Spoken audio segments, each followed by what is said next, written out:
In a world where men chase, plead, and beg for love, Socrates warned of a truth hidden in plain sight, that a truth so powerful that if a man understands it, he will never again lose himself for anyone.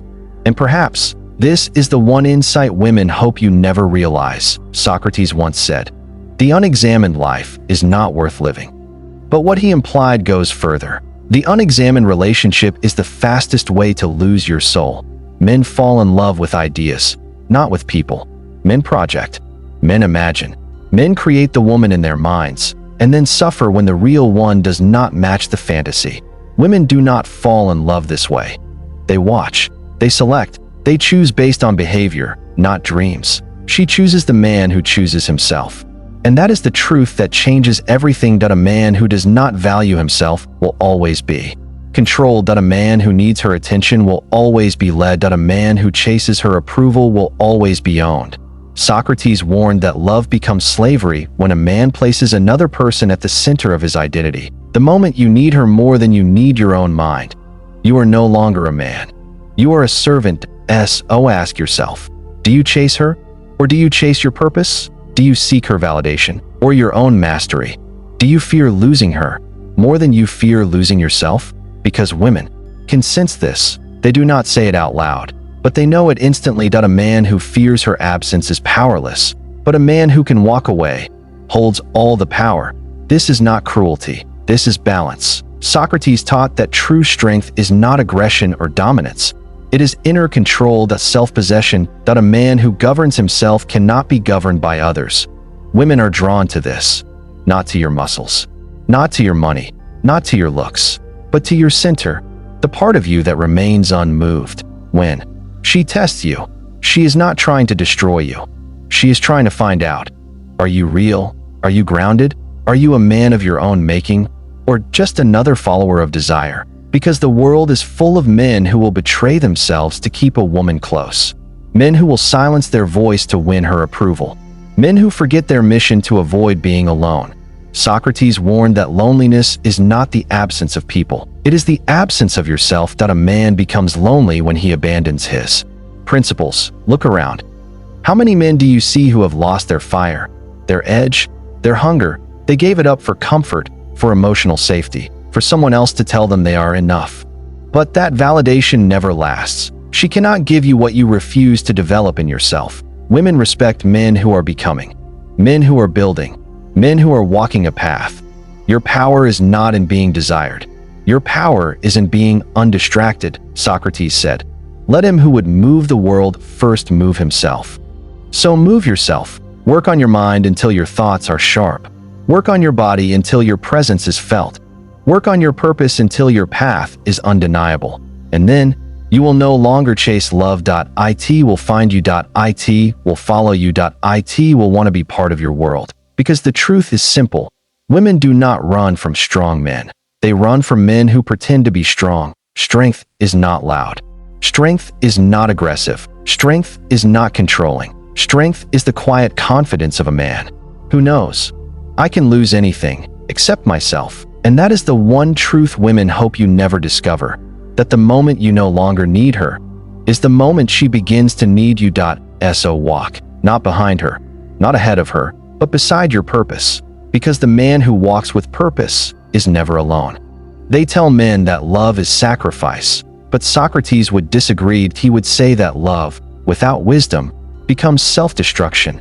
Men fall when they believe love is something they must earn, when they believe they must deserve affection, when they believe they are not enough on their own. This is the illusion that a woman cannot give you your worth. She can only recognize the worth you have already built. Socrates warned that to know thyself is the beginning of all wisdom. But most men skip this step. They seek relationships before they seek identity. They want connection before they want clarity. They want to be understood before they understand themselves. And so they cling, they attach, they worship, not the woman, but the idea of not being alone. Listen carefully.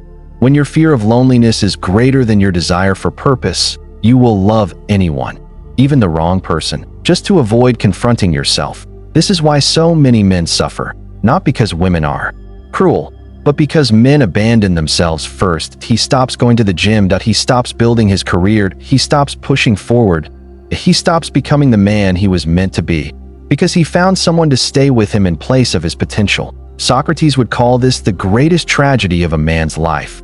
To be alive, yet never truly born into his own power. Understand something powerful. A woman cannot love a man who has replaced his purpose with her.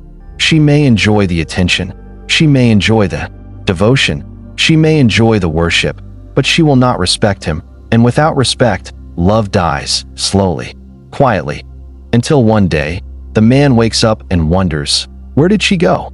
She didn't leave you. She left the version of you who left himself to so the question is not, what do women want? The question is, who do you become when you love? Do you rise? Do you sharpen? Do you stay disciplined? Do you stay grounded? Or do you fade? Socrates believed that love should be the fire that tempers a man, not the water that dissolves him. That if your love makes you weaker, it is not love. That if your love makes you forget your mission, it is not love. That if your love makes you afraid to speak your truth, it is not love. It is dependency, and dependency is the death of the masculine spirit. What is the alternative? You love, but you never lose yourself. You give, but you never abandon your direction. You care, but you do not kneel to be chosen. You do not chase. You do not beg. You do not cling. You stand. You stand in your purpose. You stand in your discipline. You stand in your silence when the world demands your panic. A woman can feel this. She knows when a man is anchored. She knows when a man has a center. And the world moves differently around men who are not moved by the world. This is why the most attractive man is not the loud one, not the famous one, not the impressive one. It is the man who is self-contained. The man who does not seek love to complete him, but allows love to join him on the path he is already walking. And here is the final lesson. You do not become hard. You do not become cold. You do not stop loving. You love deeper, but from strength, not fear. You love without losing your name, your voice, your fire, your direction, because the man who keeps himself is the man she will follow. There is a moment in every man's life where he must decide who he is going to be, not in the eyes of others, but in the quiet space where no one is watching. Socrates taught that every man has two lives, the life others see, and the life only he can feel. Most men live only the first one, that they live for approval, for acceptance, for someone to say, you're enough, stay like this. But to live for approval is to live in a prison with invisible walls. That a woman can sense this prison in a man before he can sense it in himself. She can feel when you are trying to impress her. She can feel when your identity depends on her reaction. She can feel when you would rather be admired than be real, and admiration without authenticity is empty. Socrates warned that to flatter others is to betray yourself. Many men flatter women because they are afraid of rejection, afraid of being alone, afraid of confronting the truth of who they are when there is no one there to validate them. But here is the truth. A woman cannot love a man who fears himself. She can admire him. She can use him. She can enjoy him, but she cannot love him. Real love only exists where there is strength, where there is a man who stands rooted in who he is, even when everything around him tries to shape him. Socrates believed that a man becomes complete when he can stand in stillness while the world shakes, when he can hold his truth even when others turn against him, when he can walk alone, not as a punishment, but as a choice. Because solitude is not emptiness. Solitude is the birthplace of identity. It is in solitude that you discover what you desire, not what people expect from you, not what society praises, not what women respond to, but what your soul burns for. A man who does not know his purpose cannot love, because love without direction becomes attachment, and attachment becomes dependency, and dependency becomes worship. And no woman respects a worshiper. She respects the man who can choose her, but who does not need her. She respects the man who can love her, but who does not collapse for her. She respects the man who can open his heart, but never closes his eyes. The man who is willing to walk away is the man she wants to follow. Not because he threatens to leave, not because he plays games, but because his commitment is voluntary and principled, not emotional slavery. Socrates taught that love should elevate, not reduce. Ask yourself, do you rise when you love, or do you shrink? Do you become sharper, or do you dull your own edge to keep peace? Do you protect your standards? Or do you abandon them to avoid losing her? Because every time you betray your standards to keep someone close, you teach them to live without respecting you. The woman may stay, but you will feel yourself fading, and the worst. Suffering in a man's life is not heartbreak. It is the awareness that he abandoned the man he was supposed to become. Reclaim yourself. Return to your discipline. Return to your silence. Return to your path. Let love join your life, not replace it. A woman can be a companion on the journey, but your purpose must lead, because the man who leads himself leads everything around him. And that is the truth women hope you never discover. That when you choose yourself, fully, unapologetically, and without hesitation, you become the man she thought did not exist. The greatest misunderstanding men have is this.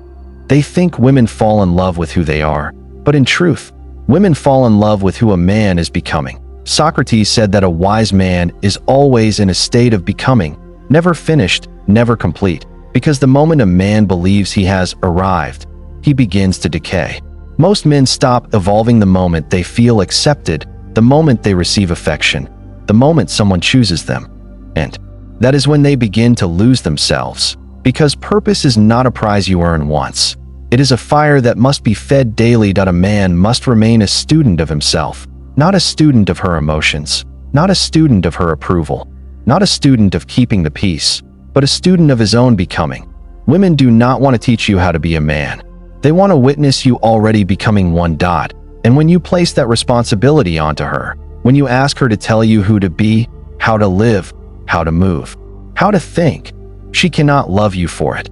Not because she lacks empathy, not because she is heartless, but because she cannot respect a man who asks her to lead him into himself. Socrates would ask, if you must ask others who you are, then who are you without them?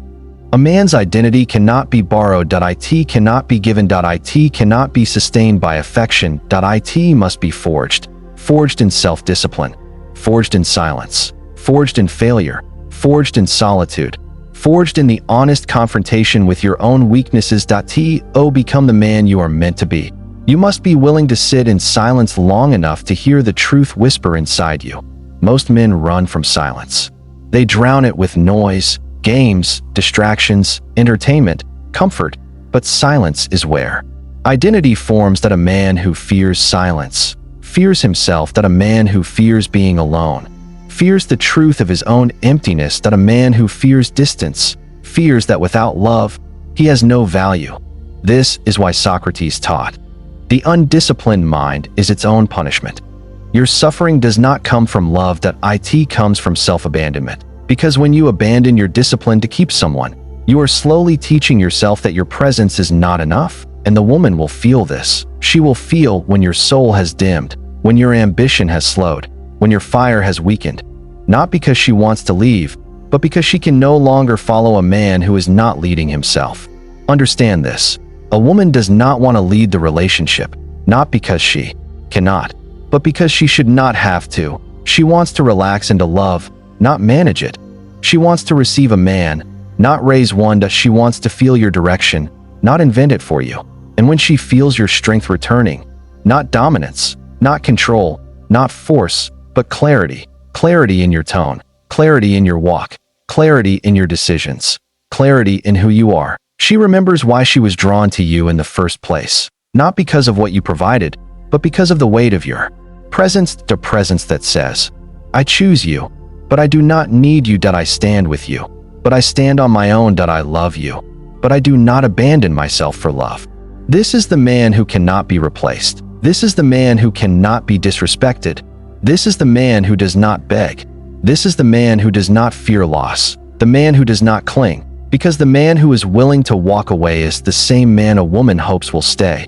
And that is the paradox they hope you never learn. When you no longer seek to be chosen, you become the one who is.